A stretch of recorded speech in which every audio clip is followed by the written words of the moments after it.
It's a great day. My name is Shay Brown, the Happy Entrepreneur, and welcome to the Happy Entrepreneur Show, the #1 business development and revenue-focused late-night show in the country where we're on a mission. And our mission is to inspire. Our mission is to empower. And our mission really is to provide you, the entrepreneur, with all of the resources that are necessary to execute that vision that you have inside of you for all the people you were called to serve. And today we have the one and only Amed Hazel, who's in the building, I would say arguably to give you the resources, which is cash flow, right? And the cash flow for many of you will allow you to send your kids to a school of your choice, allow you to take the vacations you want, allow you to do so many good things or support the causes you believe in. So first, let me say hello to Amed, the person I've had a chance to admire and follow, I think for almost 8 years, might even be 10 years now. So what's going on, Amed? How are you? It's been a while since I've seen you in Bethesda. I think we were up stop at one of the restaurants many years ago.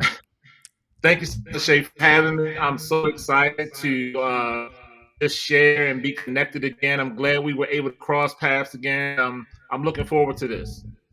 Great. Now, I know you're on vacation. Tell us where you are right now. I mean, we're going to get into how you can handle the distressed real estate industry. We'll get to that and supercharge your bank account. But some folks might want to know, where is Amed these days, man? Where is he?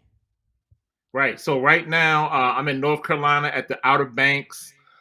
Came here. We rented a big Airbnb. It's about 14 of us in one house. And we're just kind of hanging out as a family. You might hear some noise in the background. You might hear some kids, but we're just here, connecting and sharing meals together and talking and sharing personal experiences, talking about finance, love, life, and relationships. So we're just kind of hanging out and enjoying each other. Man, thanks a lot, man. It's so important to take time with family, and I appreciate you taking time away from your family. I know you can always make more money. You can always make more money, but you can't make more time. So you're giving us the most precious resource you have right now, which is your time. Answer the question on why you have this phrase on how you can profit in a distressed real estate market. Sounds like an oxymoron. I mean, okay. He's going to answer the question why that, but how you can profit in a distressed, you did say distressed, real estate market and supercharge your bank account. Why'd you decide that this is the time to talk about this particular subject? It's really in a lot of ways it's a taboo subject. One thing that I like to express to anyone that I'm talking to is this: that money as we know it is not real. Money as we know it is not real. That we are operating off of something that's called fiat currency. Real money is gold and silver. Now, once we understand that, then we begin to understand that the banks are selling and liquidating assets at deep discounts because the bank understands fiat currency and that it's not real.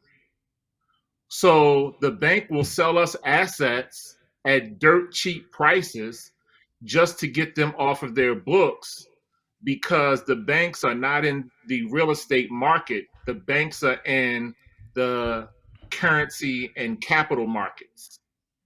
And when we began to understand that, Shay, our life changed. Our emotional and logical connection to what we thought was money, right? And we sometimes use that term interchangeably. Once we understood that, it was like our minds were blown, because we're like, wait a minute, how can a bank or a financial institution lend out the same dollar 9 times? How can they do that, Shay? How can a bank lend out money 9 times? And in some instances, when you look at the real numbers, they're lending out that same dollar 95 to 400 times. Not one after another. They're doing it all at once. Now, you can't leave us hanging, You can't leave us hanging. We're all on the end like, well, how do they do this? I don't know if he's going to tell us this, ladies and gentlemen. But, I mean, okay, maybe I shouldn't interrupt. I'm sorry for interrupting. I'll let you keep going. But I want you to make a note that you can't leave us hanging. And we're like, what? Right. The same dollar 9 times, 99 times, the 400, the same dollar. Okay, sorry. Yes. Some of us, this is new to us, man. So I know there's some seasoned professionals out there. They're picking up what you're putting down. They're tracking it. And then there's other folks, the everyday folk like me, like, what is that? Is that real? Is this guy? I mean, so anyway, keep going, but I want to make sure you come back and explain that to us because it seems like that's illegal. It seems like it's a Ponzi scheme. I mean, I hate to say that. I mean, I'm not saying that's what you do. I'm just saying that it just seems unreal. Yes, I'm glad that you said what you said, right? That was perfect. The banks do it because we operate off of something called a fractional reserve system, right? Now, the math and everything can get really complicated and they make it complicated, but we're operating off of a fractional reserve system. And the bank lends out the money, the same $1, they are legally able to lend it out 9 times because, in short, without going into a long mathematical discourse, the reason that they can do that, Shay, for the listeners, is that it's not backed by anything. It used to be backed by gold and silver. See, what happens is when if I had 20 pieces of gold, I could go to a money lender and I would give the money lender the 20 pieces of gold. And then that money lender would give me a receipt. And that receipt through time turned into what we know as a $20 bill. The $20 bill was a receipt for 20 pieces of gold. I could take that receipt back to the money lender, and that money lender would have to give me in turn 20 pieces of gold. Well, in 1934, our dollar bill was taken off of, like 50% of it was taken off of the gold standard. And then in 1971, President Nixon took it completely off of the gold standard. So now, when you look at a paper bill, at the top it says Federal Reserve Note. It's a Federal Reserve Note. It's not a gold reserve note any longer. It's not a silver reserve note any longer. It's a Federal Reserve note, which means that it's not backed by what we call God's money. God's money is gold and silver. This is just a receipt. So because it is a just a paper currency, they can fractionalize it and lend it out as many times really as necessary to whomever. And it just circulates around. It's really no more valuable than the money that's in the Monopoly board game. How did you get? I mean, they're looking below right now, and your bio's there, so they're probably scanning through it. Some folks may not have it in front of them right now, but curious, what was the moment that you had that led you down this path? I mean, I know you're already in the real estate business and so forth, which they're looking at, but the question is, what was that defining moment where you said, you know what, this is the path I'm going to go down, and here's the reason why? What led up to that? So my wife and I, we were in real estate wholesaling. We were selling a lot of deals. We were talking to hundreds and hundreds of homeowners, trying to close deals. And what took place was every deal that we encountered, we noticed that the mortgage was the main thing in play. The mortgage is the main thing in play. So our profit scale is going to be based on how close in number the mortgage is to the actual equity in a property. For example, there's a $50,000 mortgage in place, but the equity in the house is only $5,000. So the total value of this particular transaction is $55,000. 50,000 of it has to go to the mortgage company. Okay, so I started down the path of understanding though, well, why do the banks lend money? Well, what is money really? What's the history of money? And how do we get to this point? And why is are there all these adjustable rate mortgages? How are they adjusting it? What are they basing it on? They basing it on something called the LIBOR scale. And what is that? And just understanding all of these things, I finally said to a financial institution, I said, would it make sense to you to sell me one of these mortgages? And they said, absolutely yes. And I said, okay, if I was to buy this $50,000 mortgage, how much would you sell this $50,000 mortgage to me for? And they said, well, we will sell this particular $50,000 mortgage to you for $20,000. Huh. Hmm. Okay. So then what does the homeowner owe me? Well, the homeowner still owes you the $50,000. Huh. Now I'm going to answer the question that is always in everybody's mind. Why would a bank sell you a $50,000 mortgage for $20,000? Well, a number of reasons. But one is that $30,000 loss, they write it off for insurance money because all loans are FDIC insured. My mind was blown. I didn't know that part. That's Yeah, crazy. my mind was blown. Continue on. I'm sorry. Continue on. Ladies and gentlemen, you listen to the one and only Amed Hazel. He's here talking about, let me continue, you know, at the end of the day, how you can be profitable with distressed real estate. So, I mean, he didn't say go to prime market. Distressed real estate, you can still be profitable and supercharge your bank account. And he's breaking it down in a way that has never happened on this show. I've never heard anyone break it down this way. So continue on, man. We're all leaning in, and as we're leaning in for folks to say, well, Shay, you know, let them continue. But first, how do people connect with this guy? Like, if I'm listening right now, and I said, wait a minute, you mean might be able to buy my own note to my own mortgage and save myself some money because I do have cash flow in the bank, whatever cash flow means. You know, I've got $1 million, $2 million in the bank. Why not just buy my own mortgage? So if they want to connect with you now, you got to come back and tell us how they're able to do this, obviously. But how can folks best connect with you?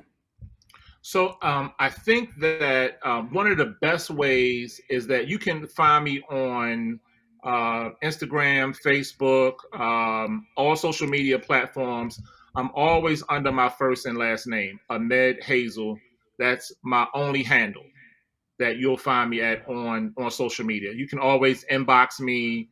And of course, once we establish a relationship, then of course you'll get my other contact information. But I think social media is the best way. Okay, good. Thanks a lot, man. Continue on. We're all here. Ladies and gentlemen, you're having a class here about money and how you can purchase, or not say purchase, I should say purchase really, but use distressed property and real estate in order to supercharge your bank account. And I don't know, one person has unlimited funds. So, I mean, I'm like, whoa, supercharge my bank account? Come on, somebody. I want some more. All right, keep going. Sorry, keep going. So here's the thing that I realized, though. Okay, so we're talking to Miss Jones, and Miss Jones has a mortgage. And again, the example is the mortgage is $50,000, and the equity is only $5,000, and so the total value of the deal is $55,000. Okay, fine. So I talked to the bank, and the bank is like, "Well, we would let you have this for $20,000." Okay, now that greatly increases our profitability scale on this particular deal, but it does something even more powerful. It allows us now flexibility to work with Miss Jones. Because now I can say to Miss Jones, I know that you have a $50,000 mortgage with said bank. However, you have X number of dollars. You have $20,000 in arrears and late payments with said bank. You owe that bank $20,000 in back payments, but we also now own that debt. So you also have to pay that to us now. However, Miss Jones, we are not looking to collect on that said debt because you owe that to them. They were emotionally connected to that money. However, with us, we're looking to waive that debt. because we're looking to constantly work with homeowners. We have an internal philosophy called compassionate capital. So we are not sharks. We are not looking to hurt people. We are not looking to snatch people out of their homes or anything like that. We're looking to always work with people, but we do it through a financial sector that most people are unfamiliar with. But Shay, one thing I'll say is this, that most people don't know that there are, when we think about distressed assets, you might think of an abandoned house Mm-hmm. or a vacant home. Most of the hotels, skyscrapers, and everything throughout the United States is distressed. In prime location. So because I was thinking the same thing. I was thinking this was not so much abandoned buildings, but maybe in I would call it not the most desirable neighborhoods. I'll call it that. Some of the most not desirable neighborhoods. But that's not what I'm hearing from you. I'm hearing from you that it's possible these are in the, I would say, desirable neighborhoods, and they're still distressed because of the note factor. Correct. And not just neighborhoods, but I'm saying in cities, period. There are government buildings that are distressed.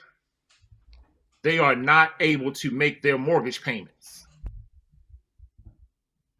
And the government will list these assets for, seasoned investors and top level people to purchase these assets. So Now, is the, is the this is this one of the reasons why they're all for some folks maybe not coming back to work? I mean, I don't know if this is relatable or not. I'm like, you know what? Instead of come back to work, we'll just go ahead and get rid of this distressed note over here, and you guys stay home because at the end of the day, it's a win-win for everyone. Is that? I mean, I'm not sure if there's a connection to that. I'm just asking the question. well, their mindset is with people now staying at home and working. What they're going to do with I know that there were three skyscrapers in Midtown Atlanta that I think they sold all three of them as properties, real estate owned properties. I think the price point was 80 million. However, they were selling the note prior to that for like 10 million. But what they're going to do is they're going to take these skyscrapers eventually and they're going to repurpose them. They're going to begin to turn these skyscrapers into condo units. So the stay home factor is going to be, yeah, stay home, but now you're going to be living in the same structures that used to be an office, right? So they're repurposing the commercial real estate all over the United States because of the whole thing with COVID and people staying home. But there's a lot of other factors behind it that most people are just not aware of. Like, they were giving interest only loans to commercial developers, and they had a 10-year period. And then the commercial developers was only paying the interest. They weren't paying anything on the principal. And then when these loans came due, the the developers were just walking away from it, right? Because they had made their money over the 10-year period. They were just walking away from them and then leaving the banks holding the bag. The banks were supposed to begin the foreclosure process like 3 or 4 years ago, but then we had the COVID situation. So the banks held up on foreclosing on a lot of those interest only commercial loans, right? But all of that inventory is about to hit the market. It's just a matter of when they're going to release it. They have to be very careful on how they're releasing a lot of this information. When I say information, I'm speaking of assets. They have to be very careful because releasing too much of it too soon could destabilize all financial markets globally and basically send us back to the Stone Age or send us into a Great Depression. So many of these variables and these levers that need to be pulled are factors are considered, like how is it going to affect the teachers retirement fund in Nova Scotia, right? So they're looking at all of these factors and deciding when to release these assets and how much, so that it doesn't put countries at war with each other. So is your company's number one objective to educate and walk folks like us and myself and maybe number of folks that are watching, tens of thousands of folks who are watching right now through this process, so that now we understand it, but we can also be a part of a firm that's investing in this type of in these notes? And I guess the number one question on folks' mind has to be, is it possible to be upside down on a note? I mean, I guess you could be upside down on anything in life, but it's just, this is a question. I mean, maybe it's a dumb question, but is it possible? Like, okay, if I decide I'm going to dump, $250,000 into this and you teach and I go through a process and I understand it, could I also find myself on the other side of the note?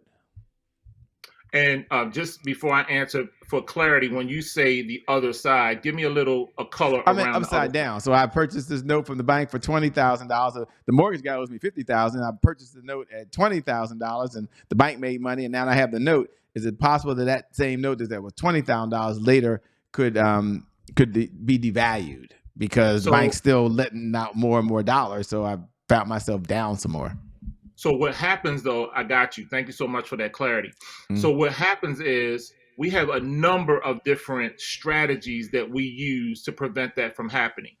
But in actuality, what we're looking at when we make a purchase is we're looking at the underlying asset, which is the real estate.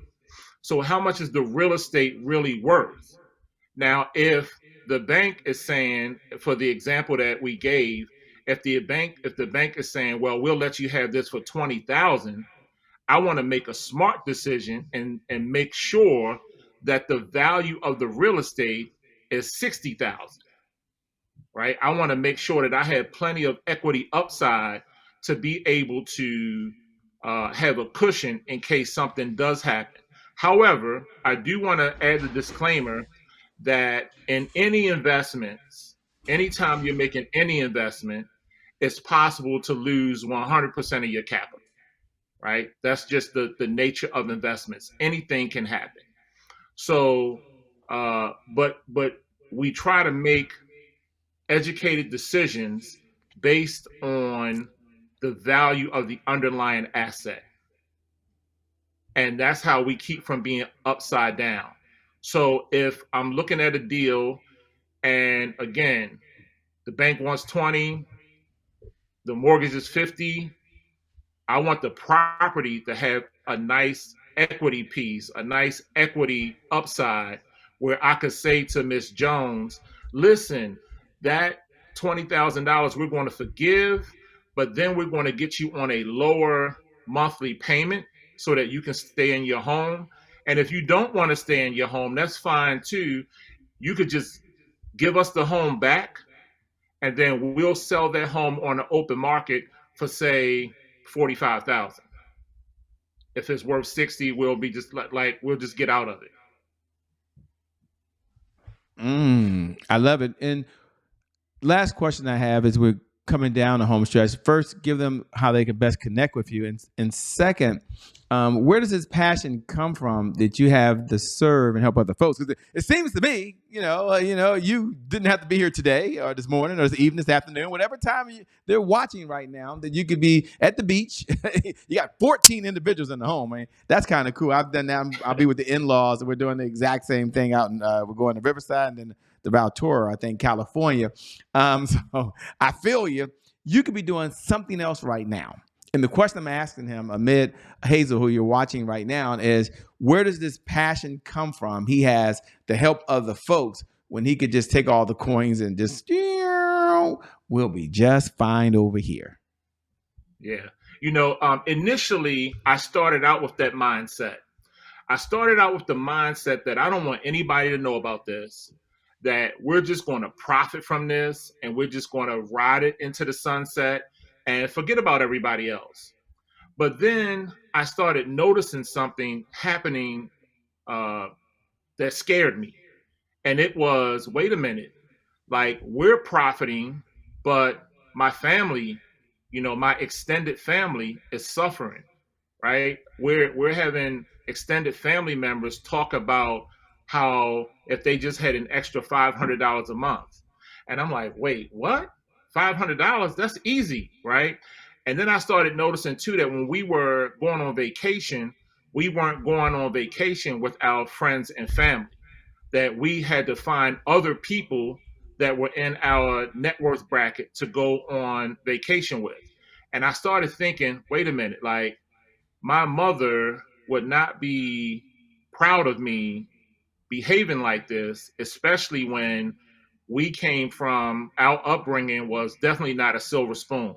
Our upbringing was she was always behind in the rent payment, and the landlord always came around to work with her and help her get caught back up. And I remember being a little boy saying, when I grow up, I want to be somebody like this man that comes around and helps people. Now, for a long period in my life, I thought it was about me being a firefighter, saving lives and saving property. But then, as I began to transition in my life, I started realizing that I could still save lives and still save property without having to put my life on the line. So, just my mom's situation, my passion to help people, that merged, and here we are. I want to educate as many people to assist me in moving forward to help us as a collective help those that can't help themselves. What a notable, honorable thing to do, man. First, let me say thank you so much for all that you're doing. You're making a difference in the world because not only you're educating, but you're providing folks the revenue. I call it revenue, but the cash flow, I will call it that will change lives. And if you're out there saying, Shay, money's not everything, I would say this to you. You haven't given away enough. Okay. You haven't called a family member and wrote a check to someone to send their kids to college, or taking a family on vacation that were your in-laws, by the way, and taking them with you on vacation. Or heck, pay my mortgage. You want to see me be happy? Pay my Right. mortgage. By the way, I have a smile on my face right now. Or just send me an Uber lunch. No, I'm joking. Right. But in all seriousness, we have a segment here, Amed, called Today is My January 1st. And for those folks that tune in every night at 11 p.m. Eastern Standard Time, Monday through Friday, you already know you can say those words now. Today is my January 1st. Doesn't that feel good? Happy New Year to you. And for those folks that are tuning in for the very first time and you're curious, today is my January 1st is one of our personal mantras. And what it reflects is that you get a do-over today. You get a fresh start today, that your past no longer equals your future, that you don't have to wait till December 31st on the back of a napkin at 11:59 p.m., maybe a couple of drinks if you got the right money, by the way, to say, I'm ready. You can get going now. So my question to Amed, when you hear those words, today is my January 1st, what do you hear? And then secondly, what's your words to encourage and inspire folks that now have to go out there and they've got to create generational wealth for their family, and they've got to go make it happen in business, and you just give them a free path in this real estate arena to go do it in a way that's being a maverick at the end of the day. But you know what? It's happening every single day, with or without you. Over to you, man. So I want to talk about just briefly what happened to me in my January 1st. My wife and I, we were doing a bunch of deals and we were burned out. And I went to a mentor of mine and I said, we're burned out. We're going to quit this thing called real estate. He said to me, he said, how's that possible when the Hazels are doing so many deals? You guys should be the bank. And when he said that to me, it felt like lightning struck me in the back of my head. All of the hairs on my body stood up. And it was like God had spoke to me in that moment. And I didn't know what it meant or anything. But on the ride home, I told my wife, I said, we should be the bank. Now, I had no clue what that meant. But through a process, we ended up where we ended up. So for somebody that's looking to have their January 1st, the thing that I would say is that it starts with having a different mindset.